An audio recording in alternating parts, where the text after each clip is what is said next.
Mais la chance que j'ai eue, c'est que à l'école, j'étais un bon élève à l'école, et donc le savoir, l'éducation, très vite, j'ai été intéressé par ça, mais je me suis retrouvé confronté à une sorte de paradoxe. C'est-à-dire en même temps bon élève, et en même temps dans le cadre de mon contexte délinquant et autres. C'est-à-dire cette vie double finalement. Cette vie où l'intérieur n'est pas en correspondance avec l'extérieur. Et puis, quand on vivait dans notre quartier, on avait ces problématiques-là, où on avait des problèmes avec la police, etc. Nombre de mes proches sont morts, à la fois avec la confrontation liée à la police, mais aussi des problématiques liées à la drogue. Nombre de mes amis sont morts d'overdose, des gens que j'ai vus mourir sous mes yeux. Et si vous voulez, cette souffrance-là a fait, et le fait d'être confronté si jeune à la mort, m'a fait prendre conscience du fait que j'ai très vite réfléchi sur la notion de spiritualité finalement. Et le christianisme de mes parents, le catholicisme de mes parents, j'avais le sentiment que ça ne répondait pas à mes questions. Et c'est à ce moment-là que des gens du quartier sont venus me voir et m'ont parlé d'islam.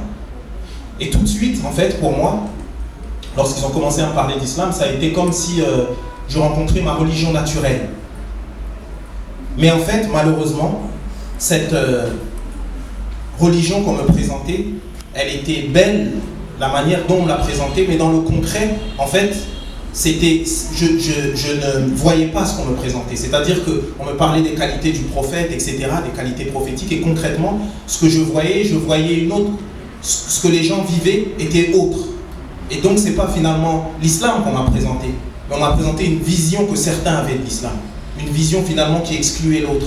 Une vision qui disait nous sommes dans la vérité, les autres sont dans l'erreur, etc., etc., etc. Et en grandissant comme ça, moi-même qui, comme je vous ai dit, le fait d'être confronté à la mort, les problématiques avec la police, mon frère aîné qui faisait déjà de la musique, faisait du rap, qui écrivait des textes, m'a dit un jour, puisque moi j'écrivais aussi des textes, il m'a dit tu devrais venir nous rejoindre et écrire des textes avec nous. Et c'est comme ça que je suis rentré dans la musique. Donc si vous voulez, j'avais ce paradoxe-là où j'étais en même temps, j'étais bon élève la journée, délinquant le soir. En même temps, j'écrivais des textes et en même temps, j'avais une aspiration à l'islam. Et tout ça se mélangeait un peu. Et en fait, lorsque